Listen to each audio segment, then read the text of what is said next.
Hello everyone, my name is Pablo, I'm a 3D animator, and today I wanted to show you guys a Maya tool that I think is extremely useful. And also it goes very underappreciated, like not a lot of people that I've worked with knew about it or how to get the best out of it. So the tool that I wanted to show you guys is these two boxes. Most of you might be familiar with them because when you select a key, it shows you the attributes of the key. In this case, on the left, it's the frame on which the key is, for example, 1001, 1001. And on the right, it's the value of that key. We are on translation C, and so the value is minus 91. That's super simple, that I think most people know about that, but it's a very powerful tool. And with the correct operators, it works very well. So for example, here I have an animation of a velociraptor running, and this was a test for a company. You can see it's fairly simple. And so, imagine that you get the very common feedback of remaking the entire thing. No, not that, but retiming an animation. Like, usually, if someone tells you like, oh, make it like 20% faster, you will be like, okay, so this animation is like 70 frames, so what's 20% of 70? So it will be around, I don't know, like 15 frames, and I have to move it. So what if you could do it with one click? Like, for example, if I have my entire animation here, and delete the keys that are not showing, for example, for simplicity. If I grab everything and I use this box, it's very simple. You just have to multiply everything that you have, so times equals. And in this case, we say 20% less, so it will be like 0.8. And as soon as you place enter, ta-da! Everything is multiplied by 20% less. Except this time, since the animation is on frame 1001, it moved everything to the left. So, everything is 200 frames to the left.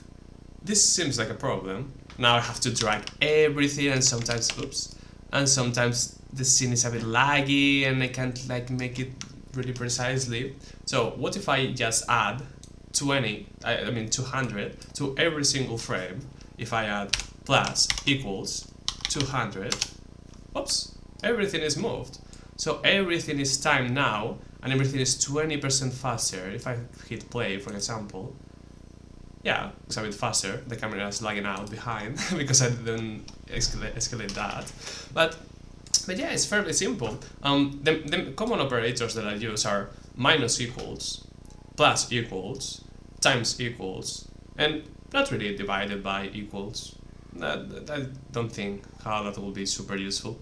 But yeah, so if, for example, if I wanted to make everything like 20% faster, then it will be just times equals 1.2, press enter, and yeah, everything has moved.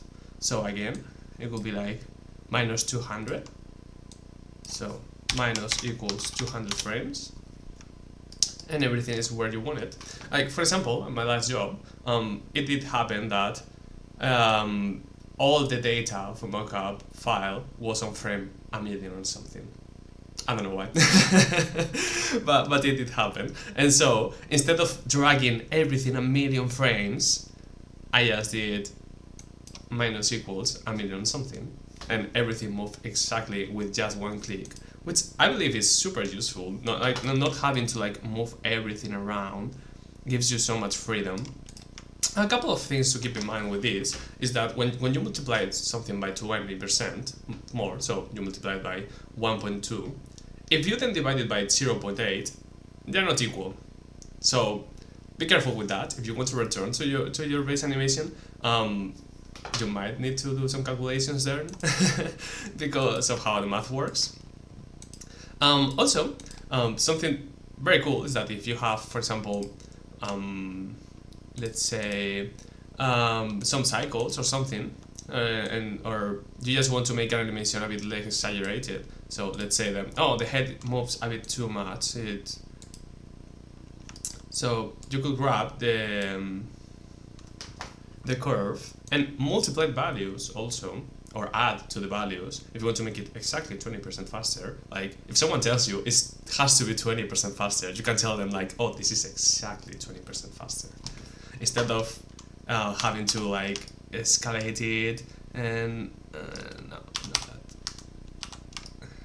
Like escalate it and you try to get it to the middle and you're not sure and is that on the line? Is it not? I'm not sure. So it's just the same thing. You can just multiply it equals 1.2. Well, let's say 1.3. So to make it a bit different, and everything is 30% bigger, more exaggerated. So yeah, I think this is super useful. If you have cycles, for example, I don't think this animation has a lot of cycles. Camera is locked. Yeah, no, it's not super cycle. But if you have cycles, making them exact number percent faster or slower is super useful, because you can apply everything to. You can apply that number to the entire animation. It doesn't have to be to just one attribute of one controller.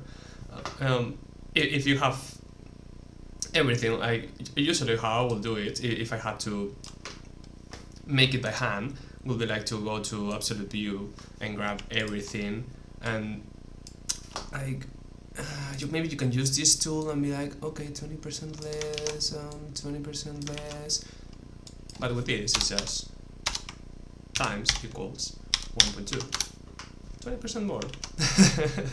Again, you have to use your mind with this. It's not like, oh, it's going to solve everything every time, because you still have to like make it make sense. If some things start from 0, they will get scale. That's the best case. If some things start lower or higher, you have to be careful with that. I forgot about a couple things I wanted to record too. Remember when you're just getting the timing of something, like if I, for example, make things faster or slower, and in this case I use the magic tool, and I'm like, oh, times equals 1.5. Yeah, everything moves again. Remember to snap your keys, super important. If not, you will have keys that are like on frame, I don't know, like, yeah, so 1.5, oh, this case will be everything on exact or 0.5, so that's very annoying if you snap your keys. That will get solved. And also, super cool, one thing that you can do with this is that you can reverse an animation. So for example, if I multiply everything, multiply equals -1, yeah, it goes to frames -1000, so I just add 2000 frames, not times, plus equals not 2000 frames, and also you have to add the length of your animation. In this case I think it was 70 frames, plus equals 70 frames. The animation will be reversed. Like again, the camera, I didn't move the camera, so I don't know. I haven't opened this file in a while. Yeah, see, it's completely opposite. So yeah, I don't know how many times that could be useful, but it's a fun trick that you can also use. So the best part about it is that it comes with Maya. You don't have to download any plugins or anything. I hate Maya a lot of the time, but it also has some cool tools that you can use. If you have any doubts, any questions, you can just ask me. You can find me at Pablo on LinkedIn, and I'm happy to talk with anyone. If I can think of anything else that I find very useful or that I use every day when I'm animating, I'll try to make another tutorial or something like that. So see you guys later.